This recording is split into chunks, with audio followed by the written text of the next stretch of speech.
آپ نے فرمایا جس نے ماں باپ کو دکھ دیا اس پہ اللہ کی لعنت، اس پہ فرشتوں کی لعنت، اس پہ زمین آسمان کی لعنت، نہ ان کی نماز قبول ہے، نہ روزہ قبول ہے، نہ صدقہ قبول ہے۔ موسیٰ علیہ السلام نے کہا یا اللہ میرا جنت کا ساتھی کون ہے؟ اللہ نے کہا فلاں قصائی۔ قصائی نہ کوئی مجاہد، نہ غازی، نہ شہید، نہ کوئی مفسر، نہ کوئی ولی، نہ ابدال، قصائی۔ موسیٰ علیہ السلام دیکھنے گئے، قصائی عام قصائیوں کی طرح۔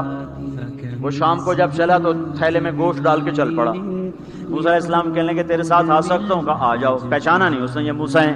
وہ گھر گیا، اس نے روٹی بنائی، ہانڈی چڑھا دی، آٹا گوندنے بیٹھا، روٹی تیار کی، سالن تیار کیا، تھالی میں رکھا۔ ایک عورت ایسے لیٹی پڑی تھی روئی کے گالی کی طرح، اس کو اٹھا کے کندھے کا آسرا دیا اور نوالے بنا کے اس کو کھلاتا رہا۔ وہ سر مارے، ہن بس اس نے منہ صاف کیا، اسے لٹایا، وہ بڑبڑانے لگے۔ موسیٰ علیہ السلام نے فرمایا یہ کون ہے؟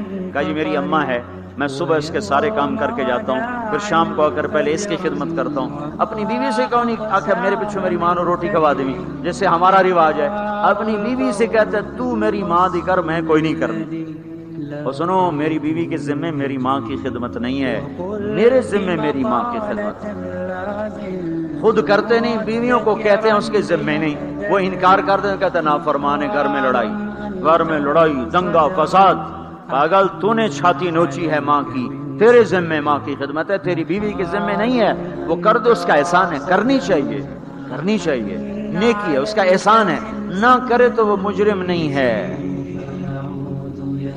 موسیٰ علیہ السلام سے کہنے لگا جی صبح اس کے سارے کام کر کے جاتا ہوں، شام کو آ کے پہلے اس کو روٹی کھلاتا ہوں، پھر اپنے بچوں کو دیکھتا ہوں۔ موسیٰ علیہ السلام نے کہا یہ کچھ کہہ رہی تھی جب تو اس کو لٹا رہا تھا؟